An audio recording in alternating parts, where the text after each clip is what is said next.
नमस्कार, हमारे खास कार्यक्रम में आपका स्वागत है। मैं हूं आपके साथ विजेंद्र विजय। आज हम बात करेंगे बीजेपी का मिशन बस्तर की। 2023 के आखिर में चुनाव होने हैं। ऐसे में बीजेपी चुनाव जीतने के लिए तमाम तरह की कोशिश कर रही है। बीजेपी की कोशिश है कि किसी भी सूरत में 2023 के विधानसभा चुनाव में जीत बीजेपी की झोली में आए। आज चर्चा इसी मुद्दे को लेकर चर्चा को विस्तार दें, उससे पहले देख लेते हैं एक रिपोर्ट। 15 साल तक सरकार में रही बीजेपी 2018 के विधानसभा चुनाव में 14 सीटों में सिमट गई थी। अब 2023 का रण जीतने बीजेपी एड़ी चोटी का जोर लगा रही है। सबसे ज्यादा फोकस बस्तर संभाग को किया जा रहा है, जहां मौजूदा समय में एक भी सीट बीजेपी के पास नहीं है। ऐसे में इस किले को भेदने बीजेपी के राष्ट्रीय अध्यक्ष जेपी नड्डा 12 फरवरी को बस्तर के दौरे पर आ रहे हैं। आदिवासियों को साधने बीजेपी हर तरह की कवायदें कर रही है। ऐसे भी ये माना जा रहा है कि छत्तीसगढ़ में सत्ता की चाबी बस्तर ही है। अब कांग्रेस के किले को भेदने बीजेपी के राष्ट्रीय अध्यक्ष जेपी नड्डा बस्तर आएंगे। 12 फरवरी को बस्तर में उनकी बड़ी सभा होगी। सभा में बस्तर संभाग के सभी जिलों के बड़ी संख्या में बीजेपी कार्यकर्ता एकजुट होंगे और इस सभा में बीजेपी के नेताओं को बड़ी संख्या में भीड़ जुटाने का लक्ष्य दिया गया है। राष्ट्रीय अध्यक्ष जेपी नड्डा के दौरे की तैयारियां भी छत्तीसगढ़ बीजेपी ने शुरू कर दी हैं। जेपी नड्डा के छत्तीसगढ़ दौरे पर बीजेपी के वरिष्ठ नेता धर्मलाल कौशिक ने कहा कि जिस लोकसभा सीट में हमारे सांसद नहीं हैं, उसमें हमारे प्रमुख नेता आ रहे हैं। देश भर में 144 लोकसभा सीटें हैं। बीते दिनों अमित शाह आए थे और उसी क्रम में राष्ट्रीय अध्यक्ष भी आ रहे हैं। 2023 के चुनाव को लेकर पार्टी गंभीर है। 2023 में बीजेपी के लिए अनुकूल स्थिति बनेगी। हमारे आंदोलन से लेकर संगठनात्मक कार्यक्रम प्रदेश स्तर से लेकर बूथ स्तर तक बने हुए हैं। लोकसभा में हमारे सांसद नहीं है। अभी कुछ दिन पहले आप लोगों ने देखा है कि अमित शाह जी का दौरा हुआ था।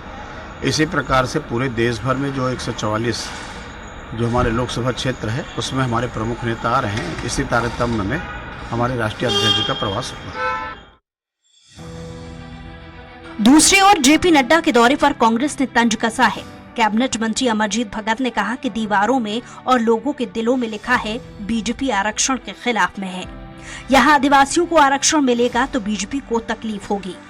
बस्तर में कांग्रेस ने आदिवासियों के लिए बेहतर काम किया। खोदा पहाड़ निकली चूहिया वाली कहावत इन पर चरितार्थ होती है। नड्डा साहब ने हिमाचल में एड़ी चोटी का जोर लगा दिया, लेकिन हुआ क्या? राजनीतिक पार्टियां प्रयास करती हैं, लेकिन कुछ होने वाला नहीं है।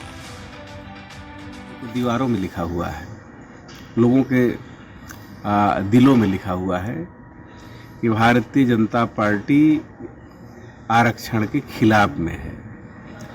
आदिवासियों को जो आरक्षण मिलता है उससे उनको तकलीफ है और इसलिए छत्तीसगढ़ में आदिवासी आरक्षण अटका हुआ है। इनको वही कहावत इनके ऊपर लागू, खुदा पहाड़ निकली चुहिया। नड्डा साहब हिमाचल में भी खूब एड़ी चोटी का मेहनत की था कि हुआ क्या। मौजूदा समय में बस्तर संभाग की सभी सीटें कांग्रेस के पास हैं, इसलिए बीजेपी पूरे दमखम के साथ बस्तर पर फोकस कर रही है। जेपी नड्डा का दौरा इसी लिहाज से बीजेपी के लिए महत्वपूर्ण है। अब आगे देखना होगा कि जेपी नड्डा के इस बस्तर दौरे से बीजेपी को इस साल होने वाले विधानसभा चुनाव में कितना फायदा मिलता है। रायपुर में स्वराज एक्सप्रेस के लिए हेमंत शर्मा की रिपोर्ट। इस मसले पर ज्यादा चर्चा के लिए हमारे साथ मौजूद हैं कांग्रेस नेता धनंजय ठाकुर, पूर्व विधायक बीजेपी से जो हैं विमल चोपड़ा जी, वरिष्ठ पत्रकार राम अवतार तिवारी जी। आप तीनों का बहुत बहुत स्वागत है। मेरा पहला सवाल डॉक्टर साहब से। डॉक्टर साहब, आपकी पार्टी तैयारी कर रही है, लेकिन जो मंत्री हैं छत्तीसगढ़ के वो कह रहे हैं कि आपको कुछ नहीं मिलने वाला है, क्योंकि दिलों में तो जो है कांग्रेस है। कांग्रेस गलत फहमी में रहे तो हमको कोई तकलीफ नहीं, हमारे लिए फायदे की बात है। और भारतीय जनता पार्टी एक ऐसी पार्टी है जो लगातार प्रयास करते रहते हैं। कांग्रेस जैसी जो है शुतुरमुर्ग की तरह रेत में सर गड़ा करके रख करके ये बोलने वाली नहीं है कि देश में उसकी सरकार बनने वाले है, जिनकी सीटें जो है आज इतिहास में सबसे कम हो गई है। भारतीय जनता पार्टी प्रयास कर रही है, ठीक है। वहां हमारे विधायक नहीं है, एक विधायक थे, चुनाव में भी हारे हैं, लेकिन एक लोकसभा का वहां पे सदस्य भारतीय जनता पार्टी का है और भारतीय जनता पार्टी ये मेहनत कर रही है कि दूसरा लोकसभा का सदस्य और विधानसभा की सारी सीटें जो है वो भारतीय जनता पार्टी को मिले। और ये किसी भी पार्टी को प्रयास करने से कोई रोक नहीं सकता। कांग्रेस कितना भी बोले कि भारतीय जनता पार्टी आरक्षण के विरोधी है, ये है। आज बस्तर में दो मुद्दे बहुत महत्वपूर्ण हैं। एक है आरक्षण का, दूसरा है धर्मांतरण का। और आरक्षण 32% कांग्रेस ने नहीं दिया था अपने राज्य में, भारतीय जनता पार्टी ने दिया आदिवासियों को 32% आरक्षण। और कोर्ट में जो लड़ाई कांग्रेस को लड़ना था वो कांग्रेस लड़ नहीं पाई। और आप देखिए कि आज 4 महीना हो गया हाई कोर्ट में हारने के बाद सुप्रीम कोर्ट में कांग्रेस के नेता अभिषेक मनु सिंघवी जो लाखों रुपए की फीस ले रहे हैं और 4 महीने में भी जवाब प्रस्तुत नहीं कर पाए और वहां से स्टे नहीं ले पाए कि 58% आरक्षण जो है वो उचित है, उस पर स्थगन दिया जाए, ये नहीं ले पाया। और आज वो कहते हैं कि हम 76% आरक्षण देंगे। अरे 58% को तो आप सुरक्षित कर नहीं पाए और वहां आपको सुप्रीम कोर्ट में भी मुंह की खानी पड़ रही है। दूसरा मुद्दा है धर्मांतरण का कि आज बस्तर में जिस प्रकार से कांग्रेस का शासन होने पर आज मिशनरियां जिस प्रकार से हावी है वो इतिहास में कभी पहले नहीं हुआ कि आदिवासियों की बैठक में आक्रमण किया जा रहा है, उन्हें पीटा जा रहा है, ये मिशनरियां कर रही है। कि कितना बड़ा मुद्दा है। आप सोचिए कि कांग्रेस के शासन में कितनी उनकी हिम्मत बढ़ गई कि आदिवासियों की बैठक में जाकर के उनकी पिटाई कर रहे हैं। आप देखिए कुनकुरी का इतना बड़ा चर्च जो है विश्व का सबसे बड़ा कांग्रेस के शासन में बना और जब जब कांग्रेस का शासन आता है उनके लिए ईसाई मिशनरियों के लिए फ्रेंडली माहौल रहता है कि उस माहौल में ईसाई मिशनरियां अपने आप को काम करने में बहुत सरल महसूस करते हैं। डॉक्टर साहब आऊंगा, दोबारा आऊंगा, मैं रुक करूंगा ठाकुर साहब का।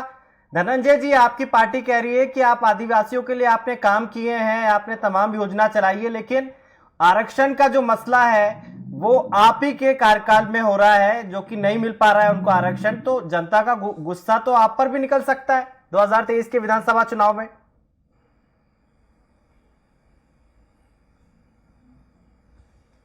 देखिए, कांग्रेस की जो सरकार है, छत्तीसगढ़ के मुख्यमंत्री भूपेश बघेल जी ने इस प्रदेश के 90% आबादी को 76% आरक्षण का अधिकार दिया जी। उस आरक्षण को राजभवन के पीछे जाकर रोकने का काम कौन कर रही है? वही जेपी नड्डा राष्ट्रीय अध्यक्ष हैं, वही भारतीय जनता पार्टी उस आरक्षण को रोकने का काम कर रही है। 15 साल तो छत्तीसगढ़ में भाजपा की सरकार थी ना जी। जिस दौरान 32% आरक्षण लागू किया, उस दौरान देखिए किस प्रकार से भाजपा आरएसएस जो फूट डालो राज करो नीति में चलते हैं, एससी वर्ग के आरक्षण को कटौती कर दिया गया। और जिस आरक्षण के न्यायालय में गया, उस आरक्षण के पक्ष में आदिवासी नेता ननकीराम कंवर की कमेटी की सिफारिश को जो देना था, न्यायालय को गुमराह करने का काम किया। और सबसे दुखद स्थिति है, उस आरक्षण के पक्ष बताने जो कमेटी बनाया गया था, उसमें बिजमोहन अग्रवाल जो आदिवासी विरोधी है उसको सदस्य बनाया गया था। ये तो भाजपा तो आरक्षण का विरोधी है ना। उसमें केदार कश्यप सदस्य थे, ननकीराम कंवर थे, लेकिन बिजमोहन अग्रवाल का क्या काम वहां पर? लेकिन रमन सिंह की साजिश थी, इसमें षड्यंत्र था। इसलिए बिजमोहन अग्रवाल जो आदिवासियों के विरोधी है उसको उसमें कमेटी में बनाया ताकि कमेटी की रिपोर्ट जो है न्यायालय में प्रस्तुत न हो सके। ये आरएसएस का चरित्र है। दूसरी बात, आ रहे हैं ना जेपी नड्डा जी, हमको क्या तकलीफ की बात है? वो जेपी नड्डा जो भाजपा के राष्ट्रीय अध्यक्ष हैं, जो अपने प्रदेश को भारतीय जनता पार्टी को बुरी तरीके से हरा दिए, उनका छत्तीसगढ़ हम तो स्वागत कर रहे हैं। आए बिल्कुल, जो भाजपा की 14 सीटें बची हुई है वो 14 सीटें भी यहाँ पे समाप्त हो जाएगी। और 2018 के इलेक्शन के पहले नरेंद्र मोदी जी भी आए थे छत्तीसगढ़ में, अमित शाह जी भी आए थे छत्तीसगढ़ में, बड़े बड़े दावा किए थे। पर प्रदेश की जनता जानती है भाजपा और आरएसएस के चरित्र को, जिस प्रकार से दुर्भावना फैलाकर, वैमनस्यता फैलाकर। अभी क्या कह रहे हैं भारतीय जनता पार्टी के पितृ पुरुष, जो पितृ संगठन के प्रमुख है मोहन भागवत जी, कि जातिवाद के लिए ब्राह्मण लोग जिम्मेदार हैं। मतलब इस देश में अगर जाति का वर्गीकरण हुआ है उसका 200 ब्राह्मणों को दे रहे हैं। पहली ओर तो दुर्भावना फैलाना इनका काम है, विमनस्यता फैलाना इनका काम है, क्योंकि नरेंद्र मोदी की सरकार 8 साल में नाकाम हो गई है। और भाजपा के तो 9 सांसद है ना भाई प्रदेश में। उन सांसदों की क्या उपलब्धि है? वो सांसद जो कोविड काल के दौरान इस प्रदेश की जनता के से दूरी बनाकर चले, वो सांसद जिन्होंने कभी छत्तीसगढ़ की आवाज को सदन में नहीं उठाया, उस जगह उसमें जवाब देना पड़ेगा जेपी नड्डा जी को। और हम तो कहते हैं आए ना, जेपी नड्डा आए, पूरे 90 विधानसभा का दौरा करे और भारतीय जनता पार्टी का जो 14 सीट बाकी है वो भी 0 करके जाएंगे। हमें पूरा विश्वास है छत्तीसगढ़ एक मॉडल बनकर उभरा है देश में। यहाँ किसान खुशहाल है, यहाँ आदिवासी दोबारा आऊंगा आपके खुशहाल है। आए ना छत्तीसगढ़ मॉडल देख के जाए, गौ सेवा कर ले, गोठान भी जाए, गौ माता की सेवा कर ले। बस्तर कितना खास है छत्तीसगढ़ की राजनीति में, क्या मायने हैं उसके, और क्या लगता है कि जिस हिसाब से कॉन्फिडेंस कांग्रेस में देखा जा रहा है, कहीं वो हल्के में लेने की भूल ना कर दे बीजेपी को। तिवारी जी।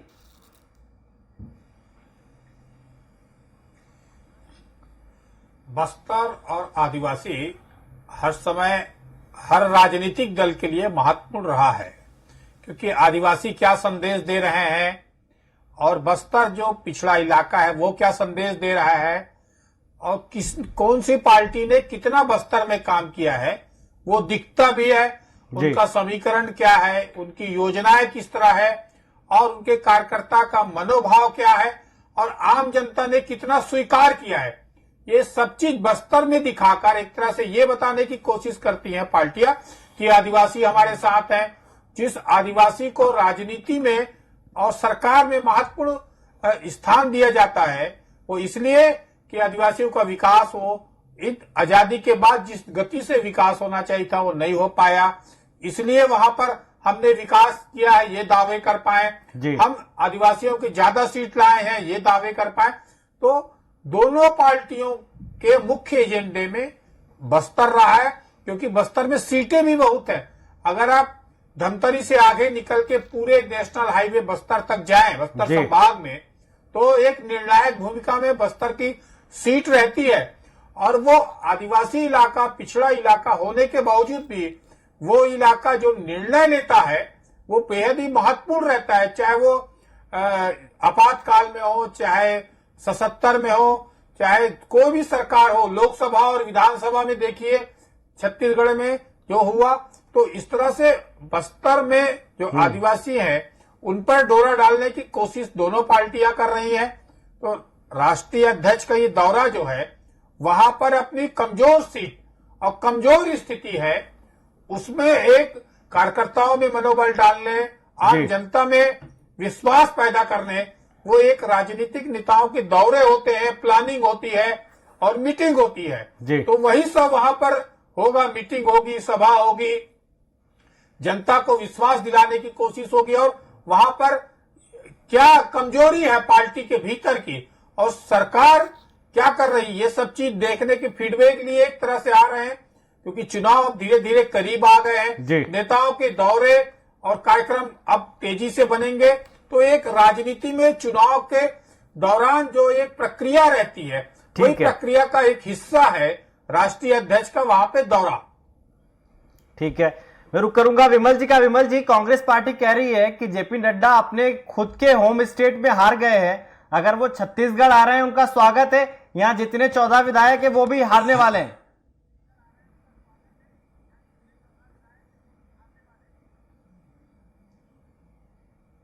राहुल गांधी अमेठी से भगोड़ा बन के केरल पहुंचे, क्या स्थिति हुई उनकी कि अमेठी जहां कांग्रेस जो है लगातार दावा करते रहती, वहां से भगोड़ा बनना पड़ा उनको। सोनिया गांधी जी उत्तर प्रदेश से लड़ती है, उत्तर प्रदेश गृह राज्य है, क्या स्थिति हुई उनकी उत्तर प्रदेश में?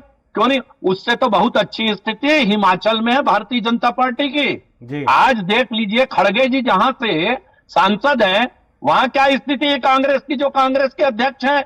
लेकिन भारतीय जनता पार्टी लगातार प्रयास करने वाली पार्टी है, जो हमेशा जो है अपनी पार्टी को आगे बढ़ाने वाली है। कांग्रेस जैसी ऐसे नहीं कि 40-45 सीट पे सिमट जाए, हम 2 से लगातार आगे बढ़ रहे हैं। भारतीय जनता पार्टी प्रयास कर रही है।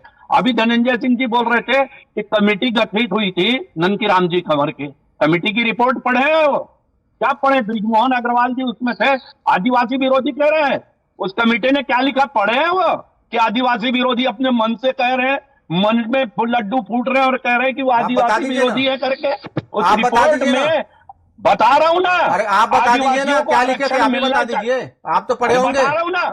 अरे सुनो तो तब तो अरे सुनोगे तब तो। उसमें लिखा है कि आदिवासियों को 32% आरक्षण मिलना चाहिए और ये सही है, ये लिखा है, पढ़ लीजिए उसको आप थोड़ा सा, है ना। थोड़ा बोलने के पहले ये समझ लीजिए कि क्या तो लिखा रमन सिंह ने है प्रस्तुत क्यों और नहीं किया क्या- कोर्ट में? तब रमन सिंह ने प्रस्तुत क्यों नहीं किया कोर्ट में?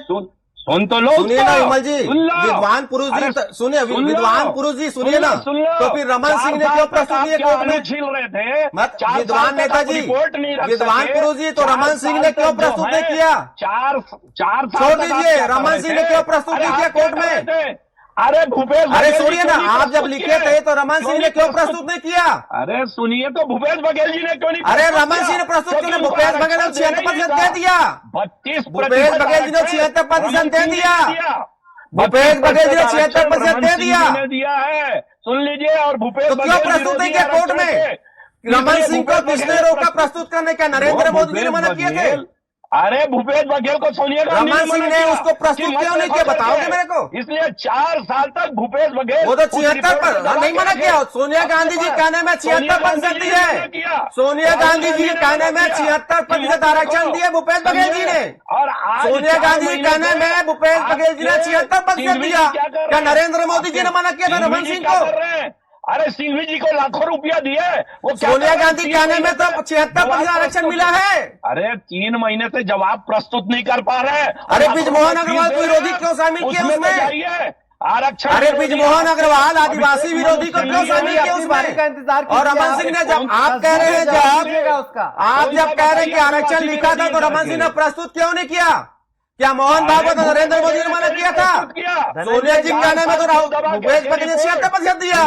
को बोलने दीजिए। सोनिया अरे गांधी विद्वान और पुरुष, राहुल गांधी विद्वान के पुरुष, कहने से तो आप प्रस्तुत हो कीजिए उसको। तो क्यों रमन सिंह ने क्यों मना और किया? अभिषेक क्या मनु सिंघवी भागवत ने मना किया आज था? षड्यंत्र रच क्या रहे हैं। उसको नरेंद्र सुप्रीम मोदी जी ने कोर्ट मना में- किया था?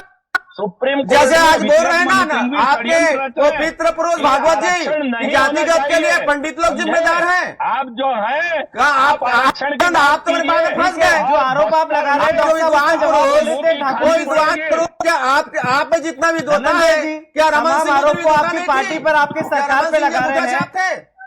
बीजेपी कह रही है जब 58% आप नहीं बचा पाए तो आप 76% कैसे डिफेंड मेरे कर पर नहीं पाएंगे? लगा रहे हैं, ये तो फंस गए। धनंजय जी, सुनिए ना, ये मेरे पे नहीं बदला गा रहा है, आप ध्यान से सुनिएगा। ये तो रमन सिंह की पोल खोल रहे हैं कि ननकी राम कंवर की कमेटी के रिपोर्ट में लिखा था, उसको रमन सिंह ने प्रस्तुत नहीं किया कोर्ट में, क्योंकि प्राथमिक तौर पर प्रस्तुत करना था ना। ये तो रमन सिंह की पोल खोल दिए कि ये आरक्षण विरोधी है रमन सिंह करके। हमारी सरकार तो 76% आरक्षण खुले तौर पर दी है, जिसको वहां रुकवा रहे जेपी नड्डा जी राजभवन के पीछे खड़े होकर। दूसरी बात, ये भगोड़ा की बात कर रहे थे। अगर देश के किसी सांसद सीट पर जाकर चुनाव लड़ना भगोड़ा है तो मैं इनसे पूछना चाहता हूं, क्या नरेंद्र मोदी जी भी भगोड़े हैं जो गुजरात से जाकर वाराणसी में चुनाव लड़े हैं? ये बता दें। अगर इनकी थ्योरी ये बोलती है कि कोई देश का व्यक्ति अपने लोकसभा सीट को छोड़कर दूसरे लोकसभा सीट में चुनाव लड़ता भगोड़ा है, तो मतलब इनके हिसाब से नरेंद्र मोदी जी भगोड़ा है।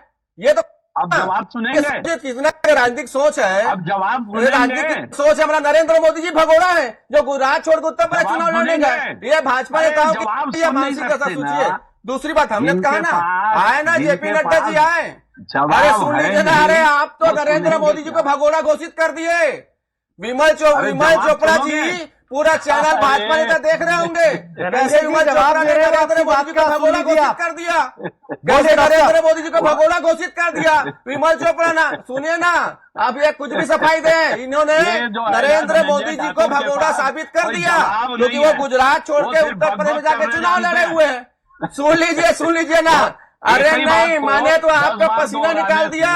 अभी तो जवाब आपको देना है। दूसरी बात सुन लीजिए, जवाब ना। जवाब दे अरे सुनो विमल चोपड़ा जी, आपने तो नरेंद्र मोदी जी को भगोड़ा बोल दिया। जवाब देने दीजिए अरे उनको, वो आप ही से बात का जवाब दे रहे हैं। विमल चोपड़ा अपने नेता को भगोड़ा बोल दिया क्योंकि वो भी गुजरात से जाकर उत्तर प्रदेश चुनाव लड़े। अगर कोई संसद सीट से बदल के चुनाव लड़ता है जिसको विमल चोपड़ा भगोड़ा बोलता है, मतलब नरेंद्र मोदी भगोड़ा है। क्योंकि इसको ना बात करने का तहजीब मैं आप नहीं दोनों है। के पास आऊंगा, दोबारा मैं रुक करूंगा। तिवारी जी का, तिवारी अब जी, आपके पसीने छूट रहे हैं। लोकसभा के चुनाव हुए 11 में से 9 सीटें बीजेपी ने जीती। विधानसभा के चुनाव हुए कांग्रेस ने 65 से ज्यादा अरे मेरे सीटें जवाब दे जीती। दो इस भगोड़ा कैसे का। देखते हैं आप? आपको भगोड़ा क्या सभा का लगता है जवाब कि देने दो। 2023 का विधानसभा भाजपा चुनाव के प्रवक्ता ने बड़े नरेंद्र इश्यूज मोदी पर को भगोड़ा लड़ा कर दिया। जाएगा जो केंद्र सरकार की तरह लड़े जाते हैं, या ये स्थानीय मुद्दों पर लड़ा जाएगा?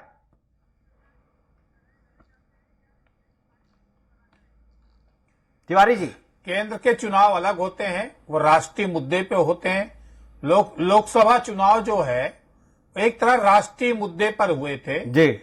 और राज्य के जो चुनाव है, विधानसभा जो चुनाव है, वो लोकल मुद्दे पे, लोकल समीकरण पे, सरकार की जो कार्यप्रणाली पे उनका जनमत संग्रह होता है। तो दोनों के अलग अलग मुद्दे हैं, दोनों के अलग अलग रणनीतियां हैं और दोनों में अलग अलग स्थितियां रहती है। दोनों को एक साथ नहीं दे सकते कि लोकसभा में परिणाम जो आया वो अलग था और राज्य के जो चुनाव आए वो अलग थे। राज्य के जो चुनाव हुए, विधानसभा चुनाव, उसमें रमन सरकार के प्रति नाराजगी, उनके मंत्रियों की भी नाराजगी, उनके नीतियों की नाराजगी का फायदा कांग्रेस को मिला है। तो ये अलग चुनाव था और लोकसभा का चुनाव अलग है। इस बार जो चुनाव होंगे वो भूपेश सरकार ने उन आदिवासी इलाकों में क्या किया है, वहां के कार्यकर्ता कितने खुश हैं, कांग्रेस के रीति नीति क्या रही है और रणनीति क्या रही है, इसके आधार पर चुनाव होगा। पर तिवारी जी, धर्मांतरण का मुद्दा बीजेपी उठा रही है। सीएम भी बोल चुके हैं कि धर्मांतरण इनकी मास्टरी है बीजेपी की। इसमें कहां पर वोट नहीं मांग रही है बीजेपी? बीजेपी धर्मांतरण के मुद्दे पर चाह रही है कि चुनाव हो। की राजनीति। तिवारी जी देखिए, भाजपा जो है हिंदुत्व के नीति पर, राष्ट्रवाद के नीति पर इस तरह से काम करती रहती है और इसको मुद्दा बनाने की कोशिश भी करती है और इसका श्रेय उसको मिलता भी है और लेने की कोशिश भी करती है। तो ये क्योंकि उससे ज्यादा उसको फायदा होता है राजनीति में, जिससे ज्यादा फायदा हो, जिस तरह के समीकरण से ज्यादा सीटें मिले, जिस तरह के समीकरण से सत्ता प्राप्त हो, वही मुद्दे हर पार्टियां उठाने की कोशिश करती है, अकेले भाजपा नहीं। तो भाजपा को धर्मांतरण, हिंदुत्व ऐसे मुद्दे पे मास्टरी है और उसको फायदा होते हैं। तो इस तरह के मुद्दे पे ले जाने की कोशिश भाजपा कर भी रही है कि जो चुनाव है, चुनाव के जो मुद्दे हो, चुनाव के जो समीकरण हो, वो इसी दो मुद्दे के इर्द गिर्द रहे और उसको फायदा हो जाए, इस कोशिश में भाजपा लगी है। कांग्रेस जो है, कांग्रेस भी पहले हिंदुत्व पे कोशिश की, राष्ट्रवाद पे कोशिश की, अब आगे उसको ले जाने से क्या फायदा होगा कि नुकसान होगा, इसके अलग अलग दोनों की मत भिन्नता है। तो देखते ये हैं कि समीकरण क्या बनता है, किसके समीकरण और किसके मुद्दे को जनता पसंद करती है और किसकी कार्यप्रणाली और चेहरा ठीक है। तिवारी जी, आऊंगा मैं ठाकुर साहब का रुक। ठाकुर साहब, कैसे होगी? बीजेपी के कई नेता बोल रहे हैं कि आप एक तरफ बोल रहे हैं कि जेपी नड्डा के आने से फर्क नहीं पड़ेगा, जबकि बीजेपी के नेता कह रहे हैं कि आपके तो कई विधायक ऑन कैमरा बोल चुके हैं कि इस बार हम चुनाव नहीं लड़ेंगे। हार का डर सता रहा है उनको, बीजेपी के नेता बोल रहे हैं। कोई नहीं बोला है, कोई भी नहीं बोल रहा है। पता नहीं आप कहां से मिल गया, कोई नहीं बोला है। कौन नेता बोला? बता दी, दो नाम बता दी नेता का। हमारा दो नेताओं का नाम बता दी। मंत्री ने कहा है सर कि अब तक मैंने तय नहीं किया है कि मैं चुनाव लड़ूं या ना लड़ूं। उन्होंने क्यों क्या पूरा बयान सुने उनका आपने? उन्होंने कहा कि हो सकता है इस बार मैं चुनाव ना लड़ूं, मेरे भतीजे को चुनाव लड़ाऊं। आपने पूरी बयान शायद नहीं सुना उनका, लगता है। सर, मैं वो चीज कोट कर रहा हूं जो बीजेपी के नेता बोल रहे हैं, मैं अपने मन से नहीं बोल रहा हूं सर। बीजेपी की जो लाइन है वो आपको बता रहा हूं मैं। तो मैं तो नहीं, आप जो आपने तो बताया ना, तो मैंने आपने जो बताया उसको मैंने क्लियर कर दिया। मैंने आपने जो बताया ना, उनका जो बयान है जिसको आधा बताया जा रहा है उसमें बता दिया। वो तो अपने भतीजे को लड़ाने की इच्छुक जता रहे हैं वहां पर। वो तो ये नहीं कहा कि मैं चुनाव नहीं लड़ूंगा कहीं, और स्वाभाविक प्रक्रिया है। दूसरी बात, मैंने कहा ना, बिल्कुल जेपी नड्डा है, राष्ट्रीय दल के लोग हैं। मैंने कहा 2018 के पहले श्री नरेंद्र मोदी जी भी छत्तीसगढ़ आए थे जी, अमित शाह जी भी आए थे और दावा किए थे। लेकिन प्रदेश की जनता को पता है, यही वो भारतीय जनता पार्टी है जिसके शासनकाल पर आदिवासियों के जमीन पर कब्जा करने भू संशोधन विधेयक लाया गया था। यही वो भाजपा थी जो 15 साल सत्ता में थी। उस दौरान यहाँ पर पैसा के नियम नहीं बनाए गए ताकि आदिवासी जो मजबूत ना हो करके। यही वो भाजपा है जिसके शासनकाल पर सबसे ज्यादा आदिवासी बेटियों के साथ दुष्कर्म की घटनाएं हुई है। और आज भी आप देखिए ना, नेता प्रतिपक्ष नारायण चंदेल, उसके पुत्र पर एक आदिवासी बेटी ने दुष्कर्म का आरोप लगाया है और भाजपा के नेता उस दुष्कर्मी को बचाने में लगे हुए हैं। और ब्रह्मानंद नेताम जो इनके नेता थे, जो भानु प्रताप को टिकट दिया, उन्होंने भी एक आदिवासी बेटी के साथ दुराचार किया था, उस पर भी आरोप लगे हुए थे। और यही आदिवासियों को, बस्तर के जो निर्दोष आदिवासी हैं, उनको नक्सली बताकर जेल में बंद करने का रमन सरकार में हुआ था। बस्तर के 700 से अधिक गांव में आगजनी की घटनाएं हुई थी और रमन सरकार में हुई थी। तो ये आदिवासी कभी सहयोगी थे नहीं ना, ये तो हमेशा आदिवासी के विरोधी रहे हैं। तो बस्तर की जनता को पता है और राजनीतिक दल के लोग हैं और स्वाभाविक बात है। तिवारी जी का रुख करूंगा, एक छोटा सा सवाल है। लोग आएंगे। तिवारी जी, भानु प्रतापपुर का चुनाव का नतीजा आया, सर्व आदिवासी समाज के जो कैंडिडेट है उनको अच्छे खासे वोट मिले, क्या वो दोनों पार्टियों का खेल खराब कर सकते हैं 2023 में?